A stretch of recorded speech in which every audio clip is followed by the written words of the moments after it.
तो पिछली क्लास में हमने आपको बताया था कि मानव का पोषण कैसे होता है। लगभग सारी प्रक्रिया हमने बता दी थी कि भोजन कैसे पचता है, इंसान कैसे खाता है, फिर कहाँ जाता है, कहाँ कहाँ से होकर उसका पोषण हमें कैसे मिलता है। ठीक है, अब हम बात करते हैं दोस्तों दांत की।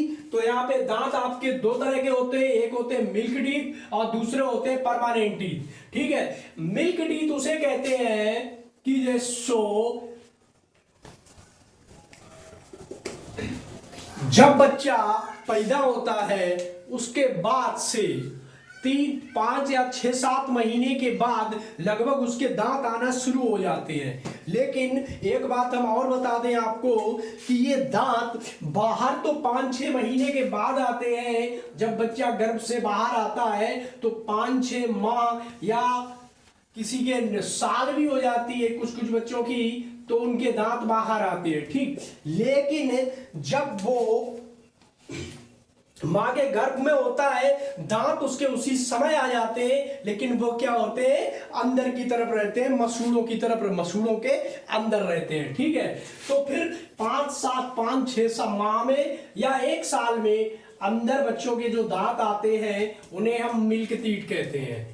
ठीक, ये दांत कब तक रहते हैं, ये दांत जब तक रहते हैं जब तक आपके पुराने ये वाले जो नए दांत नहीं आने होते हैं। यानी कि 8 साल से 10, 12 साल के लगभग ये दांत गिरने लगते हैं और उनकी जगह जो नए दांत आते हैं उन्हें हम कहते हैं परमानेंट टीथ, यानी हमेशा रहने वाले दांत।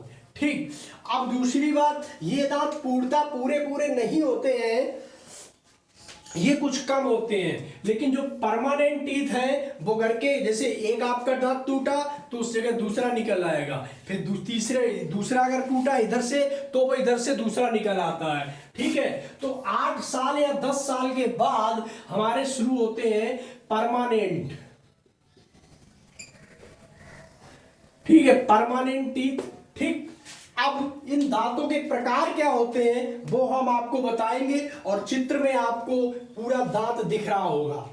यहाँ पे आपको स्क्रीन पे जो 4 तरह के दांत दिख रहे हैं और कुछ थ्योरीज दिख रही है, तो आप उसको ध्यान से देखिए। मैं आपके साथ ही में पढ़ रहा हूं कि normally bacteria are present in the our mouth but they are not harmful to us. ठीक, ये कहना चाहता है कि जो बैक्टीरिया हमारे मुंह में होते हैं कुछ, वो हार्मफुल, नुकसानदायक नहीं होते, क्योंकि बैक्टीरिया, लार, यही चीजें तो हमारे भोजन पचाती है। अब आप मान लीजिए दही की बात करें तो दही जमता कैसे है, बैक्टीरिया से ही जमता है। ठीक है, तो ये बैक्टीरिया हमारे कैसे होते हैं, लाभदायक होते हैं। तो आगे बात कर रहे हैं, if we do not clean our teeth and mouth are eating many harmful bacteria also begin to live and grow it. ये कहना चाहता है कि हमें अपने दांतों को क्या करना चाहिए, साफ रखना चाहिए। मुंह से बहुत से हानिकारक बैक्टीरिया भी हमारे मुंह में जाते हैं। अगर हम मंजन नहीं करेंगे, ब्रश नहीं करेंगे और दांतों की सफाई नहीं रखेंगे तो ये हमारे मुंह में ग्रो करते हैं और हमें क्या करते हैं, बीमारियां फैलाते हैं। आगे कहना चाह रहा है, दीस बैक्टीरिया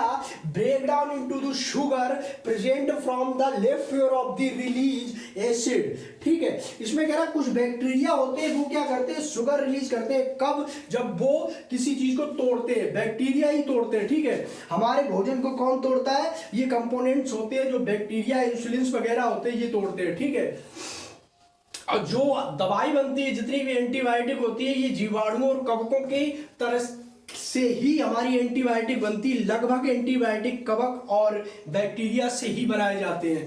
ठीक है, तो अब इसी दांत के बारे में और आप देखो कि therefore one should clean and teeth with brush or दातून and the dental loss of the special strong bit of the move between two teeth of take a trap to food particle. क्या होता है कि हमारे दांतों में food के जो खाने के छोटे छोटे टुकड़े हैं वो हमारे दांतों की इसमें फंस जाते हैं कभी कभी। ठीक है, तो अगर हम ब्रश नहीं करेंगे या दातून नहीं करते हैं तो क्या होता है, ये निकलते नहीं है और धीरे धीरे यही हमारे क्या करते हैं, सड़ने लगता है अंदर, यानी बैक्टीरिया पनप जाता है दांत का। और दोस्त एक बात बताऊं, दांत का दर्द बहुत बुरा होता है, जिसको भी होता है बस वही जानता है। ठीक है, बताने वाला इतना अच्छे से नहीं बता पाता है। देखो दांतों की बीमारियां क्या होती है, लोगों की दाढ़ें खोखली हो जाती हैं। ठीक है, तब उनको बड़ी परेशानी होती है। जब आपकी दाढ़ खोखली हो जाएगी तो उसमें भोजन या जो भी चीज आप खाओगे वो भर जाती है, फिर वो और सड़ती है।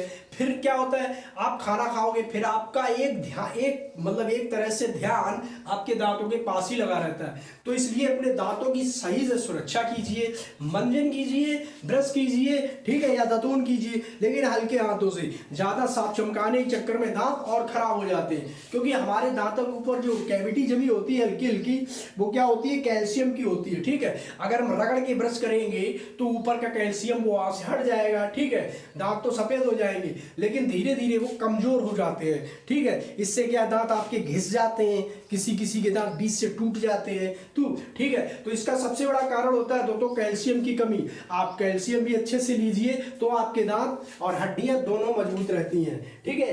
तो ये जो दांतों के बारे में हमने आपको बताया है पूरी स्क्रीन, तो दोस्तों यहाँ पे आपके सिलेबस में दांतों के लिए इतना ही। कल की क्लास में हम विभिन्न प्रकार की जो 4 दाढ़ें हैं, 4 प्रकार के दांत हैं, कितने प्रकार के होते हैं, टोटल मुंह में दांत कितने होते हैं, और किसी किसी के कम होते हैं, किसी के ज्यादा होते हैं, अक्लदाढ़ क्या होती है, ये सारी चीजें लेके हम आपके लिए अगली क्लास में जरूर आएंगे। तब तक के लिए नमस्कार।